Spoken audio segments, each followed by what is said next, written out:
Good morning class. जय श्री श्याम। हम पढ़ रहे थे चैप्टर 5 और चैप्टर 5 में हम कोशिका के बारे में पढ़ रहे थे। तो इससे पहले जो हमारी क्लास हुई थी उसमें मैंने आपको बताया था कि कोशिका के सबसे बाहर का जो आवरण होता है उसे कोशिका झिल्ली कहा जाता है, और जो पादप कोशिकाएं होती हैं उनमें कोशिका झिल्ली के बाहर एक और आवरण पाया जाता है जिसे कोशिका भित्ति कहा जाता है, और ये केवल पादप कोशिका में ही होता है। जंतु कोशिका में कोशिका भित्ति ये वाली नहीं पाई जाती, बाकी जंतु और पादप दोनों प्रकार की कोशिकाओं में कोशिका झिल्ली पाई जाती है। कोशिका के अंदर केंद्रक पाया जाता है जिसमें दोहरी झिल्ली होती है। केंद्रक में जो द्रव होता है उसे केंद्रक द्रव कहते हैं। इसमें क्रोमेटिन बिखरा पड़ा रहता है और केंद्रक झिल्ली में छोटे छोटे छिद्र होते हैं, ये मैंने आपको पढ़ा दिया। अब हम पढ़ रहे थे कि केंद्रक झिल्ली के बाहर और कोशिका झिल्ली के अंदर जो द्रव होता है उसे हम कहते हैं कोशिका द्रव, और इस कोशिका द्रव में कई सारे अंगक होते हैं जिन्हें कहते हैं कोशिकांग।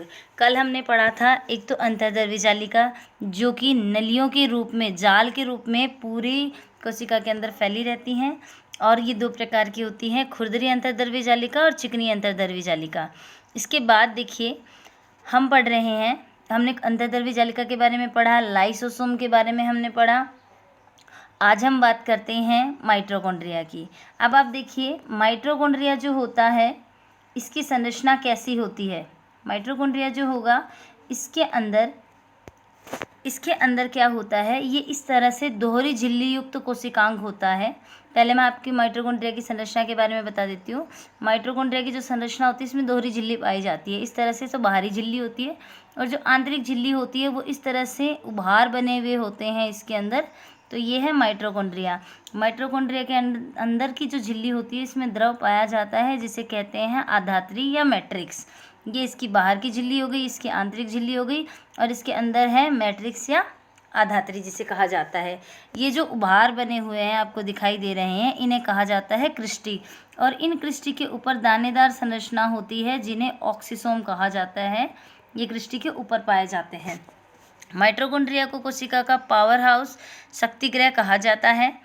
अब आप देखिए इसमें माइटोकॉन्ड्रिया कोशिका का बिजली घर है। क्यों है बिजली घर, क्यों कहते हैं माइटोकॉन्ड्रिया को? क्योंकि ये क्या करता है, एटीपी के रूप में ऊर्जा को इकट्ठा करके रखता है, और जब कोशिका को आवश्यकता पड़ती है तो उसे उपलब्ध कराता है ये, इसलिए कोशिका का शक्तिगृह कहा जाता है। इससे पहले जो क्लास हुई थी उसमें मैंने आपको बताया था कि जो लाइसोसोम होता है उसको कोशिका की आत्मघाती थैली कहते हैं। तो कोशिका की आत्मघाती थैली कहा जाता है लाइसोसोम को, और कोशिका का बिजली घर, शक्ति घर, पावर हाउस कहा जाता है माइटोकॉन्ड्रिया को।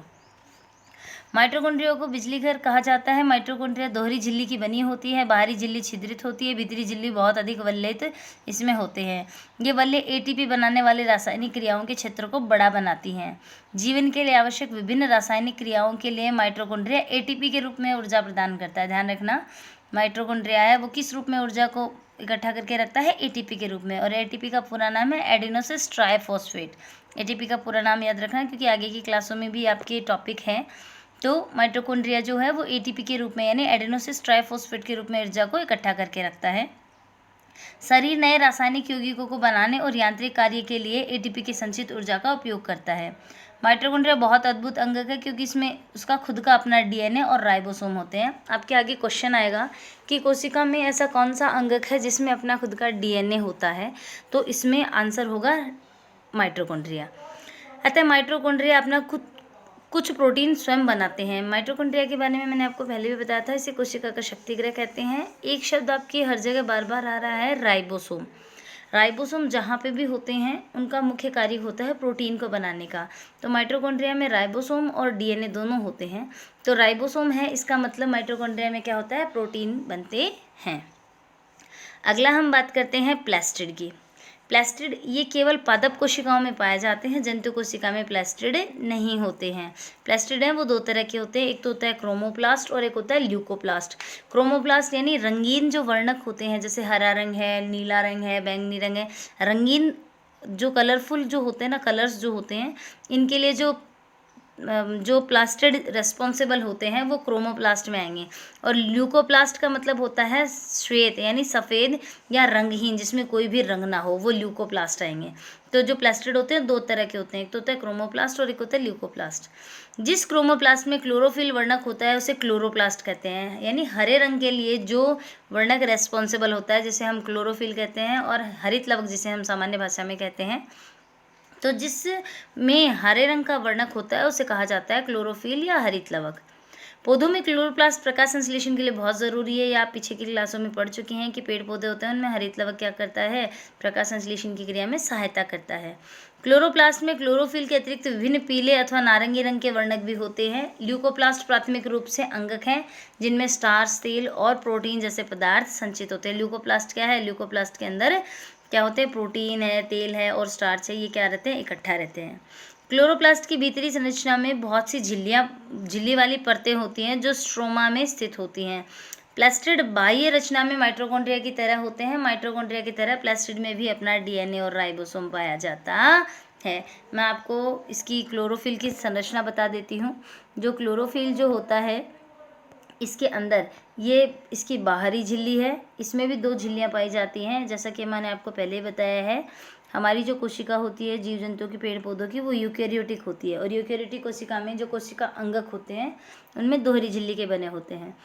तो जो हरित लवक होता है इसमें 2 झिल्लियाँ हैं, और इसके अंदर इस तरह से जो सिक्का जो होता है 5 का, 2 का, 1 का, इस तरह जो सिक्के जो होते हैं अगर उन्हें एक के ऊपर एक रखें तो इस तरह की जो संरचना बनती है उसे कहा जाता है ग्रेना कहते हैं, ठीक है।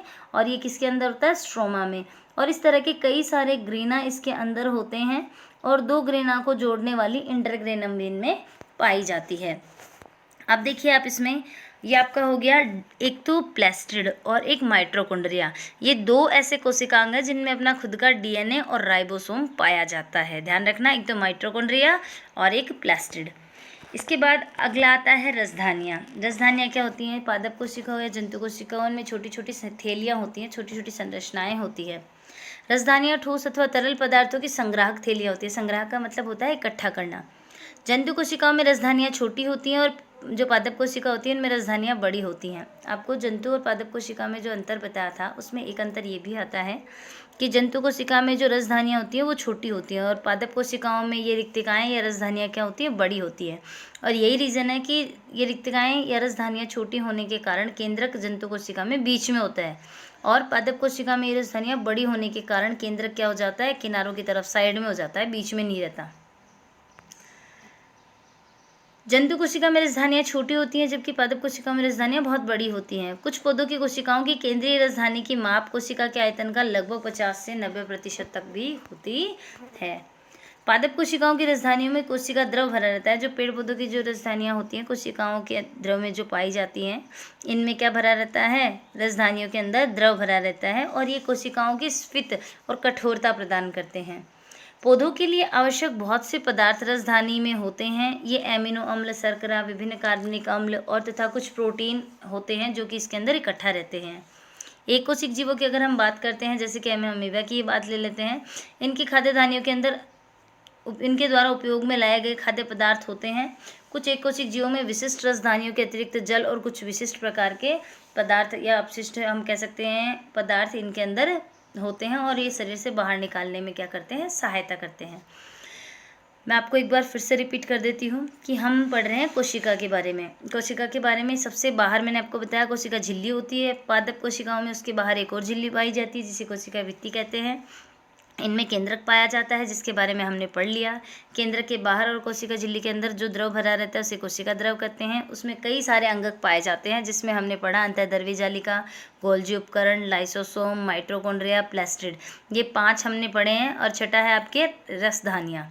तो ये हमने 6 अंगक पढ़े हैं जो कि अलग अलग अपना काम करते हैं। अब यहाँ पे कुछ क्वेश्चंस दे रखे हैं। सबसे पहला क्वेश्चन है, क्या आप 2 ऐसे अंगकों का नाम बता सकते हैं जिनमें अपना आनुवंशिक पदार्थ होता है। ये मैंने आज ही के वीडियो में आपको पढ़ाया है। एक तो माइटोकॉन्ड्रिया और एक होते हैं प्लास्टिड। ये 2 ऐसे अंगक होते हैं जिनमें खुद का डीएनए और राइबोसोम दोनों पाए जाते हैं।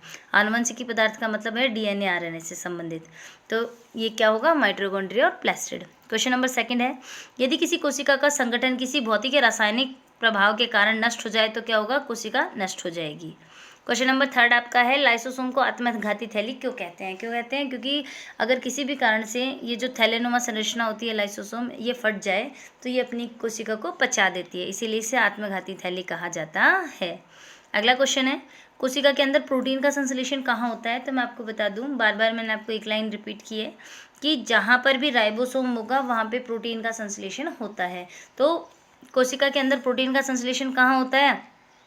राइबोसोम के द्वारा प्रोटीन का संश्लेषण किया जाता है। कोशिका द्रव के अंदर राइबोसोम बिखरे रहते हैं तो वहाँ पे भी होता है। माइटोकॉन्ड्रिया में भी राइबोसोम होते हैं, ठीक है। तो राइबोसोम जो होता है वो प्रोटीन का क्या करता है? संश्लेषण करता है। प्रत्येक कोशिका की एक अपनी संरचना होती है जिसके द्वारा वे विशिष्ट कार्य जैसे श्वसन, पोषण और अपशिष्ट पदार्थों का उत्सर्जन, या हम बात करें नई प्रोटीन को बनाने में सहायता करते हैं। ऐसा उनकी झिल्ली और अंगकों के विशिष्ट संरचना के कारण ही संभव होता है। इसीलिए कोशिका जो होती है वो किसी भी जीव की संरचनात्मक और क्रियात्मक मूल इकाई होती है, या इसे मूल संरचनात्मक या क्रियात्मक इकाई कहा जाता है। तो आज के लिए आपके जो क्वेश्चन है वो क्वेश्चन नंबर 1, 2 और 3, ये 3 क्वेश्चन आपको करने हैं। और अगर इनमें किसी भी क्वेश्चन में आपको प्रॉब्लम होती है, किसी भी टॉपिक में आपको प्रॉब्लम है, तो आप मेरे से पूछ सकते हैं। Thank you.